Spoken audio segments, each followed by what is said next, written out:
ఇప్పుడు దేహానికి సమస్యలు వచ్చినాయి. ఆహార సమస్య, ఆకలి సమస్య, బట్ట సమస్య, అంటే మనుగడకు కావాల్సిన కనీస అవసరాలు. పళ్ళు లేకపోతే కష్టం, పాచి ఉంటే కష్టం, క్లీనింగ్ ఉండాలి, రోజు రోజు స్నానం చేయాలి, మళ్ళీ మౌనం తింటాం, మలమూత్రాలు వస్తుంది. ఆ మలమూత్రాలతోనే అది తింటమే సరిపోతుంది. ఆ మలమూత్రాలు మన్మాలతోనే సృష్టి క్రమం జరుగుతుంది. ఇవన్నీ కూడా ఉంటాయి. అన్నిటికీ కేంద్రం ఉంటుంది. మన కేంద్రం అంటే నాభి. ఆ నాభి కేంద్రంలో మొత్తం సెంటర్ అనమాట. ఆ నాభి కనుక కరెక్ట్గా ఉంటాయి ఉంటాయి. చూడండి, బొడ్డుతో పుడతారు. ముందు తల తోగ ఇవన్నీ ఉండవు. ఆ బొడ్డు ద్వారా అంతుతాయి.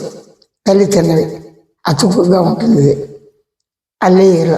ఆ బొడ్డు ద్వారా లోపల ఉన్నటువంటి ఆ యొక్క చిన్న కణము క్రమక్రమంగా తోక, తలకాయ, కాళ్ళు, చేతులు వస్తున్నాయి. బొడ్డు సెంటర్ పాయింట్ ఇక్కడ. దాని చక్రాలు మణిపూరపై ఏవో చెప్తుంటారు. సరే, ఎవరి అభిప్రాయం అది, అవన్నీ కరెక్ట్ అంటే కరెక్టే. కానీ తను తాను తెలుసుకోవటానికి ఆలోచించమంది. నేను ఎవరిని, నేను ఎక్కడి నుంచి వచ్చాను, ఎక్కడికి వచ్చాను, కుటుంబంపై ఎలా ఉన్నాను, పుట్టినరోజు ఏమన్నాను, మామ జన్మించాను, నా కర్తవ్యం ఏంటి, ఉందా లేదా, పాపం ఏంటి, పుణ్యం ఏంటి, నిద్ర ఏంటి, చావు ఏంటి, అనేక క్వశ్చన్స్ ఆన్సర్లు ప్రతి వాళ్ళకి సందేహాలు వస్తాయి. ఏ ఒక్కదానికి సంపూర్ణంగా సమాధానం దొరకదు. కానీ లేని వస్తువుకి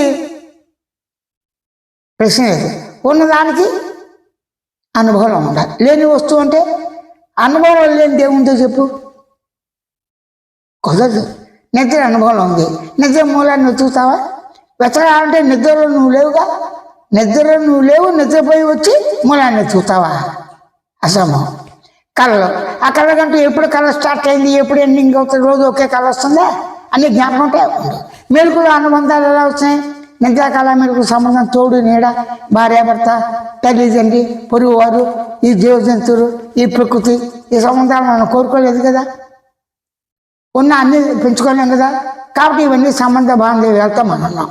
ఎప్పుడైతే దేహ దృష్టితో, మనసు బుద్ధి చిత్తాహంకారాలతో, నేను మనసుని, నేను బుద్ధిని, చిత్తాన్ని, అహంకారాన్ని అనుకునేవాడిని, భావించాను, తలంచేవాడిని, సుఖిని, దుఃఖిని, అజ్ఞాని, జ్ఞాన్ని, నాకు సత్యం కావాలి, నిజం కావాలి, వాస్తవం కావాలి, ఎంత వెతికినా అనుభవం ఉన్నదానికి వెతకక్కర్లా.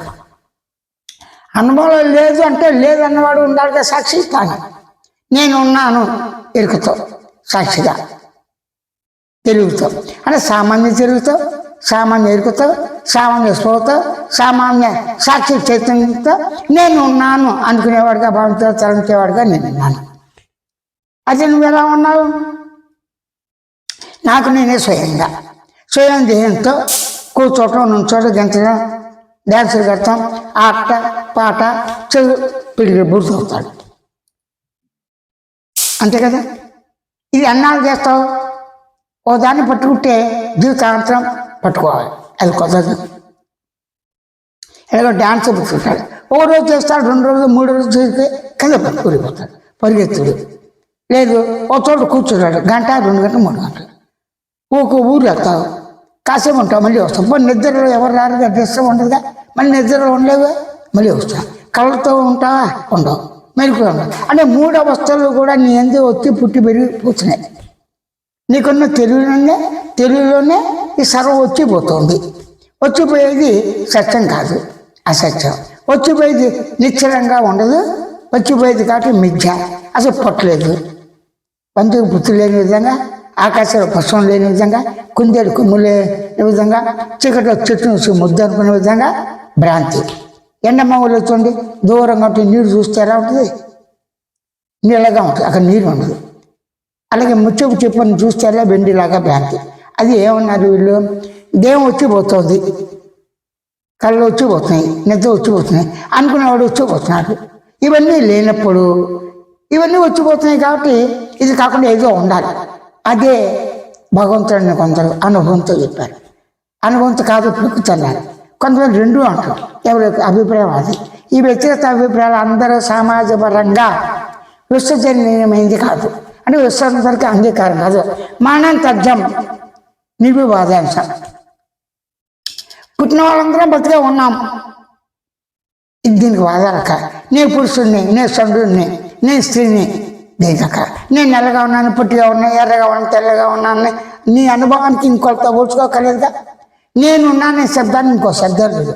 కానీ శబ్దం ఏంటి? నేను శబ్దం, నేను కదిక, నేను కదికతో గాలి, ప్రపంచం, స్థితి అన్నీ ఉన్నాయి. ఇవి అనుభవం ఉన్నాయి.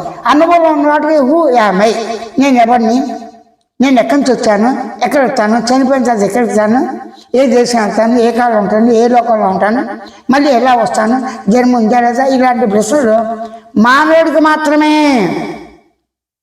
ప్రధానం. కాబట్టి మీరు అడిగిన దానిలో మానవుడు ప్రధానం అంటే మానవుడే ప్రధానం. మానవుడు ఉండబట్టే దేవాలయాలు, మసీదులు, ఇవి అవి వైద్యశాలలు అన్నీ ఉన్నాయి. జంతువులు ఏర్పరచుకోలేదు కదా, భూకంపాలు వాటికి అవే వస్తున్నాయి కదా. అంటే ఒక నీతిగా వస్తాయి.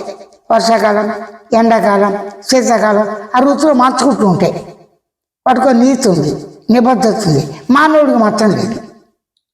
తాళ కూర్చోాలి, ఎవరి తీరులో వాళ్ళు చేసుకుంటారు వాళ్ళ అవసరాలను బట్టి మనం మాట్లాడతాం. అవసరం లేనప్పుడు మాట్లాడడం కదా.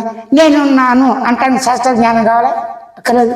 నేనున్నాను చెప్పడానికి నిద్రగా మనకి ప్రమాణమా? కళ, మెలకు రెండు కాదు. కాబట్టి నేనున్నాను మురికితో, ఉన్నాను మురికితో అనుభవంతో, ఉన్నాను మురికితో అనుభవంతో జ్ఞానంగా శ్రోతో ఉన్నాను, శ్రోత ఆనందంగా ఉన్నాను, మౌనంగా ఉన్నాను, పరిపూర్ణంగా ఉన్నాను, స్వేచ్ఛగా ఉన్నాను. ఇదే ఆత్మ. ఆత్మ లక్షణం బ్రహ్మ లక్షణాలు ఒకటే. శాస్త్రం చెప్పినా చెప్పకపోయినా ఎందుకు? ప్రేమించడానికి శాస్త్రం ఎందుకు? కూర్చోటానికి కూర్చోడానికి శాస్త్రం కావాలా? నెత్తి వచ్చిన నన్ను అంటానికి కావాలా? పరిగెత్తానికి కావాలా? నవ్వటానికి కావాలా? ఏడవటానికి కావాలా? శాస్త్ర జ్ఞానం పని లేకుండా ఎలాగా? చదువు రాని వాడికి, చదువు వచ్చిన వాడికి, సొంతం చేయని వాడికి, చదువు లేని వాడికి కూడా భాష ఉంది. సౌమ్యులతో కూడా అంటే అక్కడ అంటాడు. అంటే ఏంటి?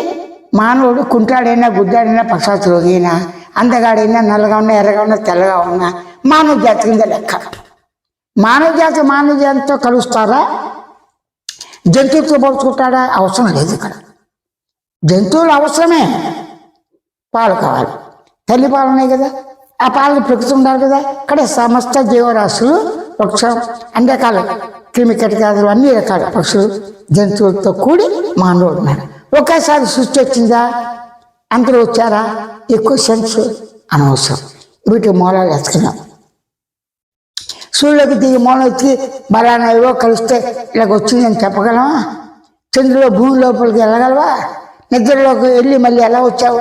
నిద్ర లక్షణాలు అన్నీ ఉండవు, మాట్లాడే లక్షణాలు అన్నీ మళ్ళీ కనిపెట్టగలవా? కుదరదు. కడుపు మౌనం. కాబట్టి నీవుగానే ఉండు. నువ్వు ఎలా ఉన్నావు, నేను ఎలా ఉన్నాను, ఇద్దరం గమనించేవాడిగా, గుర్తించేవాడిగా, తెలిసినవాడిగా, స్వయంతో, ప్రత్యక్ష అనుభవంతో, స్వయంగా సాక్షాత్కారం. నేను దేహంతో ఏ విధంగా సహజంగా తనకున్న సహజ జ్ఞానంతో, స్వయం జ్ఞానంతోనే సహజంగా గుర్తించగా గమనించడం తెలుసుకుంటాయనిలాగో, అదే గుర్తించి గమనించే లక్షణాలతోనే ఉనికి అనుభవాన్ని, స్పృహని, మౌనాన్ని, ఆనందాన్ని, పరిపూర్ణాన్ని, స్వేచ్ఛని గుర్తించి గమనించి సహజంగా ఉండు, ఊరకు ఉండు. అనుభవం ఉన్న దాన్ని వెతకక్కల, అనుభవం లేని దాన్ని వెతకను. అనుభవం ఉంది లేదని చెప్పాలంటే తనగా తనకి ప్రమాణం ఎవరు? ఇంకొక నేను ప్రమాణానికి ఇంకో నేను. అనవస్థ దోష, వాక్యం ముగింపు లేదు. కాబట్టి ఇది కుదరదు. అనవసర తర్కాలు, వాదాల కన్నా తాను ప్రేమించినటువంటి, ప్రేమింపబడింది, ఆయుచితంగా వచ్చిన దేహాన్ని ధర్మ, అర్థ, కామ, మోక్షాల గురించి ఆ పెద్దలు చెప్పిన విధంగా ఋషిష్యుల యొక్క అడుగుజాడలో వాళ్ళు భార్యాభర్తలతో ఉన్న అన్నీ వాళ్ళే. అప్పట్లో వైద్యం అక్కడే పుట్టింది, వ్యవసాయం పుట్టింది, న్యాయశాస్త్రం పుట్టింది, తత్వశాస్త్రం పుట్టింది, భక్తి కర్మ జ్ఞానాలు, హేతువాదాలు అన్నీ ఉన్నాయి. వాళ్ళ అడుగుజాడలోనే మనం నడుస్తూ వ్యవహార జ్ఞానంలో శాస్త్రాన్ని సమదృష్టితో చూస్తూ అవసరార్థం వాడుతూ నేను తెలుసుకోవడానికి ఇవన్నీ అప్రసక్తం. నేను ఉన్నాను వెలుగుతో, ఉన్నాను అనుభవంతో, ఉన్నాను స్వతో, ఉన్నాను ఆనందంగా, ఉన్నాను మౌనంతో, ఉన్నాను పరిపూర్ణంగా, ఉన్నాను స్వేచ్ఛతో అన్ని గుర్తించగలతో ఊరుకుంటూ